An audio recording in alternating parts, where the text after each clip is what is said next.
হুমায়ুন কবিরকে বার করলো না, সাসপেন্ড করলো না, এমনকি মিডিয়াকে দেখে কি বললো যে এটা ঠিক বলেনি। এটা বললো যে এটা অনেক সময় বলে না সিদ্দিকুল্লাহ চৌধুরী বা অন্য কেউ কিছু এটা বললে বলে ওটা ওদের ব্যক্তিগত ব্যাপার, আমাদের দলের ব্যাপার নয়।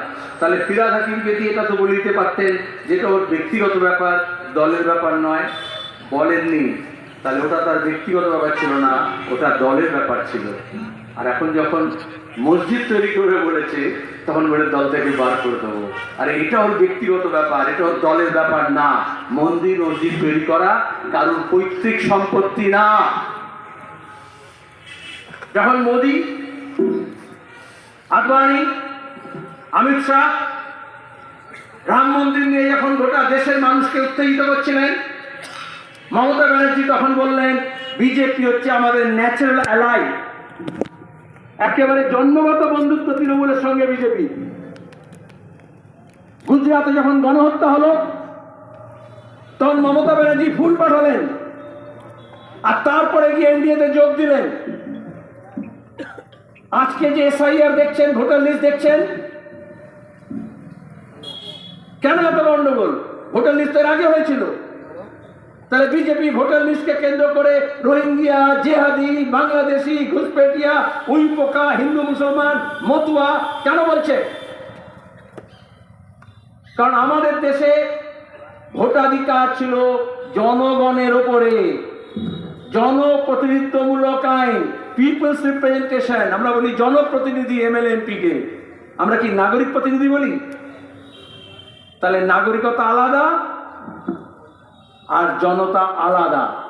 আমাদের সংবিধান, আমাদের আইন জনগণের উপর জোর দিয়েছে। এই জন্য আমাদের সংবিধানে প্রথম কথা বলা হয়েছে we the people of India, আমরা ভারতের জনগণ, আমরা ভারতের নাগরিক, কথা বলা হয়নি। তাহলে আজকে দাঁড়িয়ে ভোটার লিস্টের সঙ্গে নাগরিকতার প্রশ্ন, সিএ পেছন দিক দিয়ে এনআরসি করার চেষ্টা কেন হচ্ছে? বলছে 2002-এর ভোটার লিস্টে কার নাম ছিল সেই সব বার করুন, বলছে না? তাহলে আমি বলবো শুধু 2002-এ ভোটার লিস্টটা না ডাউনলোড করবেন না, 2002-এ কি রাজ্যের কি অবস্থা ছিল সেটা যা ডাউনলোড করুন, তাহলে বুঝতে পারবেন। তখন বামফ্রন্ট সরকার ছিল, তখনও ভোটার লিস্ট সংশোধন হয়েছিল, তখন কিন্তু বাংলাদেশি, নাগরিকতা, রোহিঙ্গিয়া, হিন্দু মুসলমান এইসব তো আসেনি। তাহলে মমতা ব্যানার্জি খাল কেটে কুমির আনলেন, বললেন লাল ঝান্ডাকে তাড়ানোর জন্য বিজেপিকে নিয়ে আসতে হবে, জোট করতে হবে। এখানে অনেকে জানেন না, অল্প বেশিরাও জানেন না। সেদিন বলেছিলেন, আমাদের জ্যোতি বসু বলেছিলেন যে বিজেপি হচ্ছে একটা বর্বর দল, আর মমতা বলেছিলেন আমাদের জন্মগত বন্ধু। এটাই হচ্ছে রাজনীতির তফাৎ, এই রাজনীতি বুঝতে হবে। সরকার যখন জগন্নাথ মন্দির করছে, সরকার যখন রাম মন্দির করছে, সে বিজেপি করুক আর তৃণমূল করুক, আমরা বলছি মন্দির, মসজিদ, গির্জা, গুরুদ্বারা, চার্চ, এটা যে ধর্মের মানুষ সেই ধর্ম করে তাকেই মানায়, এটা সরকারের কাজ না। সরকারের কাজ স্কুল কলেজ চালানো, রাস্তাঘাট তৈরি করা। এই ইসলামপুর থেকে শেখপাড়া আসবো, জামির বলল ইসলামপুর থেকে যাবেন না, ডোমকল থেকে আসুন, কারণ এই রাস্তাটা খুব খারাপ। খারাপ না? এই ইকবালরা সব জমায়েত করে মিছিল করে অবরোধ করেছিলেন রাস্তা সারাতে হবে। মুখ্যমন্ত্রী দুর্গা কার্নিভাল করবেন, মুখ্যমন্ত্রী দুর্গা পূজায় লক্ষ লক্ষ টাকা, কোটি কোটি টাকা বিলি করবেন, জগন্নাথ মন্দির করবেন শুধু নয়। যখন দাঁড়িয়ে উত্তরবঙ্গের মানুষ ভাসছে, পাহাড়ে ধস, রাস্তাঘাট নেই, বাসস্থান নেই, মুখ্যমন্ত্রী গিয়ে বললেন আমি মহাকাল মন্দির করব। তাহলে আজকে যদি হুমায়ুনকে দল থেকে বার করতে হয়, তো আগে তো মুখ্যমন্ত্রীকে তৃণমূলের দরকার দল থেকে বার করা, যে তুমি বাপু সরকার হয়ে সরকারি জমি আর সরকারি টাকা নিয়ে, আরে দুধ কা দুধ পানি কা পানি, এটাকে তো ইনসাফ বলে, তাই তো? এটাকেই তো ন্যায় বলে। আর ইনসাফ নাম বলতে কথা বলতে গিয়ে আমার ইনসাফ নাম মনে পড়ে গেল, তাই না? আমাদের পঞ্চায়েত সমিতির সভাপতি ছিলেন না, হ্যাঁ ছিলেন, জেলা পরিষদের কর্মাধ্যক্ষ ছিলেন। এই যে দেখছেন এই পলিটেকনিকের জমিতে, আমি তখন টেকনিক্যাল মিনিস্টার, এখানে এই জমিতে এই ভবন গড়ে তোলা হলো। তৃণমূল কি করলো, একটু রং পাল্টে সাইনবোর্ড পাল্টে দিল, বাপের নাম লাগিয়ে দিল, কিন্তু আসলে কিন্তু আমরা বলি না, সরকার যখন করে, জেলা পরিষদ যখন করে, পঞ্চায়েত যখন করে, এটা মানুষের টাকায় মানুষের কাজ, কারুর বাপের টাকায় কারুর কাজ না। এই যে মমতা ব্যানার্জি বলেন আমি দিয়ে দিলাম, মসজিদ ভাতা দিচ্ছি, ইমাম ভাতা দিচ্ছি, এই যে লক্ষ্মী ভান্ডার দিচ্ছি, বলে না? আর ভোটের সময় বলেছিল না যে ভোট না দিলে সব বন্ধ হয়ে যাবে? কে কাকে দেয়? এই ভোট আসবে, প্রধানমন্ত্রী বলবেন আমি কৃষক পেনশন দিচ্ছি, আমি এই টাকা দিচ্ছি, মরে গেলে এত টাকা দিচ্ছি, বলে না?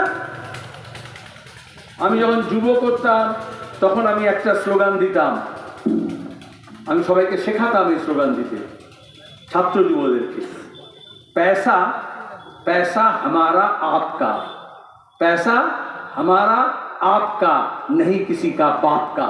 সরকার যে টাকা খরচ করে তার আগে আমাদের কাছ থেকে জিএসটি টাকা আদায় করে, আমরা ট্যাক্স দিই। পয়সা কোত্থেকে আসে? অভিষেকের পয়সা হোক, আর পার্থ চ্যাটার্জির খাটের তলার টাকা হোক, রাজ্য সরকারের টাকা হোক, আর কেন্দ্র সরকারের টাকা হোক। এই যে কথায় কথায় দেখছেন পঞ্চায়েত উপপ্রধানের স্বামী টাকা পাওয়া গেল, বলে না অমুকের কাছ থেকে, এই মন্ত্রীর কাছ থেকে এত টাকা পাওয়া গেল। আরে আমি যখন ফসল ফলাই, কৃষক যখন ফসল ফলায় তার দাম পায় না, সে কলা বানাক আর সে পাট চাষ করুক, ধান চাষ করুক আর সবজি চাষ করুক, কিন্তু মাথার ঘাম পায়ে ফেলে ফসল ফলাতে হয়, তারপর কাস্তে দিয়ে কাটতে হয়, তারপরে সেই ফসল বাজারে বিক্রি করলে তবে আপনার কাছে দাম আসে, তবে টাকা আসে। শ্রমিক হাতুড়ি পেটায়, পাথর ভাঙে, খাদানে কাজ করে, মিস্ত্রির কাজ করে, রাজমিস্ত্রির কাজ করে, তারপরে টাকা রোজগার করে। তাহলে যারা বলছে সরকারের টাকা, মমতার টাকা, মোদির টাকা, কার বাপের টাকা? সে কোন ফসল ফলায়? সে কোন মান্ডিতে গিয়ে ফসল বিক্রি করে?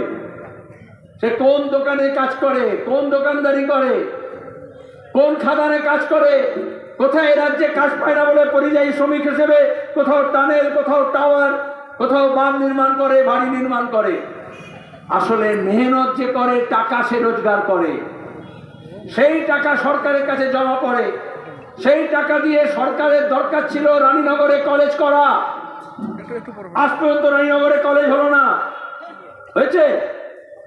কিন্তু সরকার যে প্রাইমারি স্কুল আছে, শুনলেন যে হাই স্কুল আছে, সে বন্ধ করে দিচ্ছে। স্কুলে নিয়োগে দুর্নীতি হচ্ছে, মাদ্রাসায় নিয়োগে দুর্নীতি হচ্ছে। তাহলে দুর্নীতির বিরুদ্ধে লড়তে হলে হিন্দু মুসলমান মাদ্রাসা স্কুল একসঙ্গে লড়বে। মাঝখানে তৃণমূল থেকে বেরিয়ে গিয়ে শুভেন্দু বলল আমি আলাদা ঝান্ডা, আলাদা দল। মমতার ছবি ফেলে দিয়ে মোদি, অমিত শাহ, যোগীর ছবি নিয়ে বলল হিন্দু হিন্দু হিন্দু করো, বলছে না? তাহলে আসলে কার লাভ হলো? মাদ্রাসার ছাত্র আর স্কুলের ছাত্র একসঙ্গে লড়ার কথা। স্কুল যদি, শিক্ষা যদি ব্যবস্থা নষ্ট হয়ে যায়, তাহলে বিজেপি এসে বললো না হিন্দু আলাদা, মুসলমান আলাদা।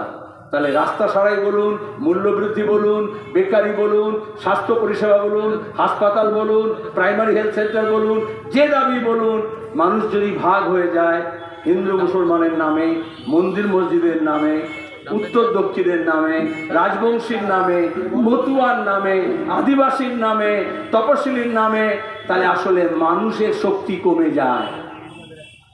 মানুষের ঐক্য যদি ভেঙে যায়, মানুষের শক্তি কমে যায়। আজকে মোদি মমতার রাজনীতি এটাই, যেখানে মানুষের শক্তিকে দমিয়ে দেওয়া হচ্ছে, কমিয়ে দেওয়া হচ্ছে। অনেকে বলছে লাল ঝান্ডা দুর্বল হয়ে গেল। আরে লাল ঝান্ডা দুর্বল হয়নি, এই সাম্প্রদায়িক রাজনীতির ফলে, বিভাজনের ফলে কৃষকের শক্তি কমে গিয়েছে। সে তার ফসলের দাম আদায় করতে পারছে না, সারের দাম কমাতে পারছে না, সারের কালোবাজারি হচ্ছে, আলু বাজার তৈরি হলো, আলু দেওয়া হবে, এখন সারের দাম বেড়ে গেল, ব্ল্যাক মার্কেট হচ্ছে। তাহলে মজুর তার মজুরি পাচ্ছে না, এখানে কলকারখানা হচ্ছে না, অন্য রাজ্যে গিয়ে কাজ করতে হচ্ছে।